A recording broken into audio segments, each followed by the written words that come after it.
শ্রীকৃষ্ণের সম্বন্ধযুক্ত ছাড়া অন্য কোনো রকম কাজ করাই উচিত নয়। এই ধরনের কাজকে বলা হয় কৃষ্ণ কর্ম।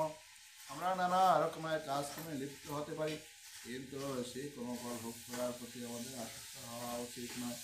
আমাদের সমস্ত কর্মের ফল তাকেই অর্পণ করা উচিত। যেমন কেউ ব্যবসায় লিপ্ত থাকতে পারে, কিন্তু তার সেই কার্যকলাপ কৃষ্ণ ভাবনামৃতে রূপান্তরিত করতে হলে তাকে শ্রীকৃষ্ণের জন্য ব্যবসা করতে হবে। শ্রীকৃষ্ণ যদি সেই ব্যবসায়ের মালিক হন, তাহলে সেই ব্যবসার সমস্ত লাভের ভোক্তা হচ্ছেন শ্রীকৃষ্ণ। বুঝলেন? আপনি যাই কিছু ব্যবসা বাণিজ্য করবেন, সব কিছু ভগবানের উদ্দেশ্যে ব্যবসা করবেন। এই ব্যবসায় লাভ লস দেওয়া হয়, মালিকগুলো ভগবান শ্রীকৃষ্ণ। তা বলে তাই থাকবো, লস হলে তাই থাকবে, তাই দেবে। কিছু বুঝলেন? সে হচ্ছে এই ব্যবসায় যাই লাভটা হয়, সব কিছু ভগবানের জন্য এই জন্য উচিত, ব্যবসার উপর করা যায়।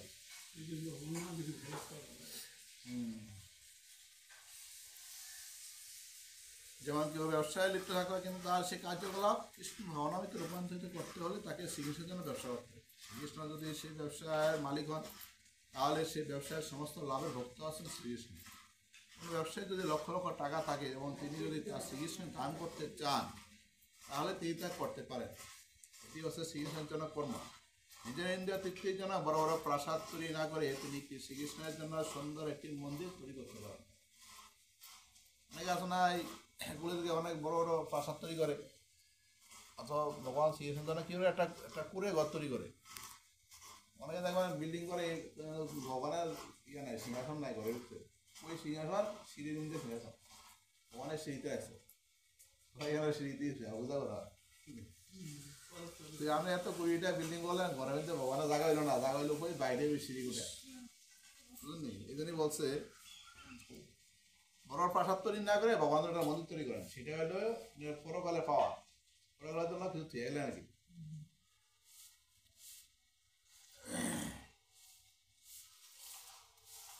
তিনি সেই মন্দিরে শ্রীকৃষ্ণের শ্রী বিগ্রহ প্রতিষ্ঠা করতে পারেন এবং শ্রী বিগ্রহের সেবা পূজার আয়োজন করতে পারেন, এবং ভগবত ভক্তি সংক্রান্ত প্রামাণিক গ্রন্থাবলীতে সে সম্বন্ধে বর্ণনা দেওয়া আছে। এই সমস্তই হচ্ছে কৃষ্ণকর্ম। কর্মফলের প্রতি আসক্ত না হয় শ্রীকৃষ্ণের সেই ফল অর্পণ করা উচিত। এই যে আমরা দৈনিক যে মালা লওয়ার ফল ভগবান শ্রীকৃষ্ণ দান করতে হয়। হাতে জল দেয়া ইদং জলং মালা লওয়ার ফল ভগবান শ্রীকৃষ্ণ দান করে অর্পণ করিলাম। এই মন্ত্র গইয়া জল অর্পণ করতে হয় ভগবানের নামে। দান করে অর্পণ করিলাম, দান করে মানে আমি মালা লওয়ার পর, হ্যাঁ, মালা লওয়ার পর ভগবান শ্রীকৃষ্ণের দান করে পর অর্পণ করিলাম। এই আমরা মানে এই ফলটা আমি নিজের কাছে রাখলাম না, নিজের কাছে রাখলে অর্থ কি এই ফল করেন আমাকে আবার জন্ম করতে হবে, কথা বুঝলেন? হ্যাঁ, শ্রীকৃষ্ণ তার ভান্ডারে সঞ্চয় রাখবেন আগামীকালে চলার জন্য। আমি আগামীকাল আপনি বৈকুণ্ঠ লাভ করতে হলে আপনাকে যা কর্ম করেন তার ফল ভগবানকে দান করতে হবে। এইগুলো কর্মফল আপনি নিজের কাছে রাখেন, তার কর্মফল ভোগ করতে হবে, আপনাকে আবার পৃথিবীতে আসতে হবে।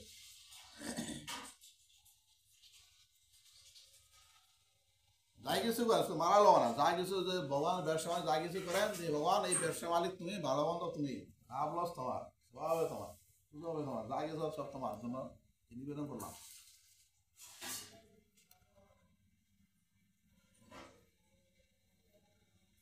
খাদ্য দেব শ্রীকৃষ্ণকে অর্পণ করে ভগবানের প্রসাদ রূপে তা গ্রহণ করা উচিত। আপনি যাই কিছু খান সেটা ভগবানের জন্য, হ্যাঁ, ভগবানের জন্য নিবেদন করা উচিত।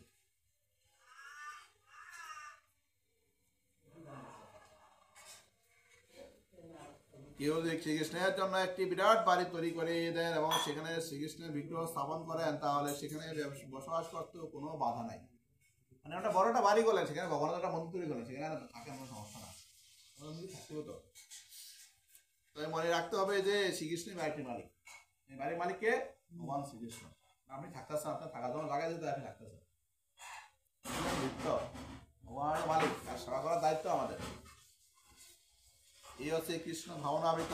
কেউ যদি শ্রীকৃষ্ণের মন্দির নির্মাণ না করতে পারেন, তাহলেও তিনি শ্রীকৃষ্ণের মন্দির মার্জন করার কাজে নিজেকে নিযুক্ত করতে পারেন।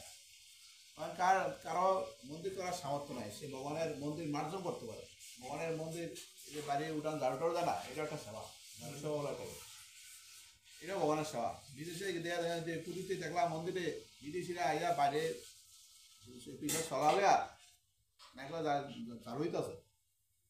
আর বাংলায় বই বই আমরা চাই খাই, বিদেশে কীভাবে ভগবানের সেবা করে দেখলাম যে দারুলিয়া ভোরবেলা উঠতে পুরা মানে উড়ান টুড়ান মাঠ যা সব ধান বসে হতেছে, এটা ভগবান জারু সেবা বুঝলেন।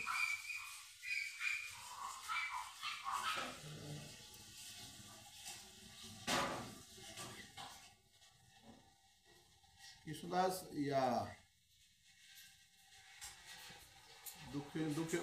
দুখুমিয়া দুখুমিয়া নাম ছিল তার। সে প্রতিদিন গুরুদেবের কাছ থেকে সে ঝাড়ু সেবার উন্নতি হয়েছে। প্রতিদিন বৃন্দাবনে রাধারানী যে কুঞ্জে আসে নৃত্য করে কুঞ্জে প্রতিদিন সে ঝাড়ু দিত। কিন্তু দুঃখী কৃষ্ণ দাস, নাম হলো দুঃখী কৃষ্ণ দাস। ঝাড়ু দিতে দিতে দিতে প্রতিদিন রাধারানী রাস করে। রাধারানীর ইচ্ছা আর কি নুপুর থেকে গেছে, নুপুর থেকে গেছে অনেক দুঃখী কৃষ্ণ দাস ঝাড়ু দিকে সেই নুপুরটা পাইছে, পাইয়া নিজের রাখিয়া দিছে। অনেক রাধারানী সখীর কোথায় সখী আগে তার মৃত্যু রাস করতে গিয়ে আমার নুপুরটা রেখে আসছে ওখানে, যাতে করা নিয়ে অনেক সখীরা অন্য ব্যক্তিরা আছে। দক্ষিণ সাহেব বলতেছে কৃষ্ণদাসের এখানে একটা নুপুর পাইছো কিনা। কৃষ্ণ বলতেছে নুপুর পাইছি, যার নুপুর তার নিজে আসতে হবে, আমি যারা দেবো তার আমাকে ওই যে আরেকটা নুপুর তো তার পায়ে আছে, আমি ওই পায়ের নুপুর মিলে যায় তাহলে এই নুপুরটা তার আমি দিব, বুঝলেন। আমি এমনি দেবো না, অনেক সখীরা বলো নি বিপদে যার নুপুর তারাই ওরা রাধারের নুপুর রাধারে যায় নিতে তাহলে রাধারে গিয়ে কইতাছে সখী কৃষ্ণ বলতেছে যার নুপুর তাকে সেই নুপুর নিতে হবে। তাহলে কি করতে হইব, মানে রাধানে এসে গাছের আড়ালে খায় রয়েছে বুঝলেন। কৃষ্ণ বলতেছে সখীরা বলতেছে যার নুপুর সে আছে কই তার পাওয়া দর্শন করা, পাওয়া তো এমনি দর্শন করা যাবে না। কি করতে হবে, তোমাকে আগে গোপিনী সাজতে হবে, গোপিনী ছাড়া তো কেউ রাধারানীর দর্শন পায় না। গোপিনী কি করতে হবে, তাহলে চলো তোমাকে ওই ইয়াতে রাধাকুণ্ডে তোমাকে স্নান করে আসতে হবে। রাধাকুণ্ডে গিয়ে যখন লক্ষ্মী কৃষ্ণদাস স্নান করতে উঠছে তখন তার শরীর পুরো গোপিনী ভাব হয়ে গেছে, বুঝছেন। সে চলো আঠারো গোপিনীর মতো, মেয়েদের মতো। তখন রাধারানী তার চরণ বাড়িয়ে দিয়েছে। তখন এক চরণ দুপুর ঠিক আছে, তখন আরো চরণ বাড়িয়ে দিয়েছে বুঝলেন। তখন দক্ষিণ দাস নিজে হাতে রাধারানী পায়ে নতুন করে দিয়েছে। ভক্ত সেবা যে কি, হ্যাঁ। তখন রাধারানী নিজে হাতে সেই দক্ষিণ কৃষ্ণ দাসরে দুপুর তিলক করে দিয়েছে বুঝলেন, তিলক করে দিয়েছে। তিলক করে দিয়েছে, অনেক গুরুদেবের কাছে গেছে, গুরুদেব তোরে আমি এক ধরনের তিলক, কেন অন্য তিলক ধারণ করলি। রাধা বলতেছে না, পরে ওনারে মাইদ্র করতেছে, পরে বলতেছে না আমাকে রাধা নিয়ে এসে নুপুর তিলক করে দিছে। তখন গুরুদেব বলতেছে আরে তুই তো বরং ভাগ্যবান, না আর আমাদের সেবাটা পাইলাম না, তুই কদিন সেবা করে রাধাকে পাইলি, বুঝছেন। এগুলো সেবার মাহাত্ম।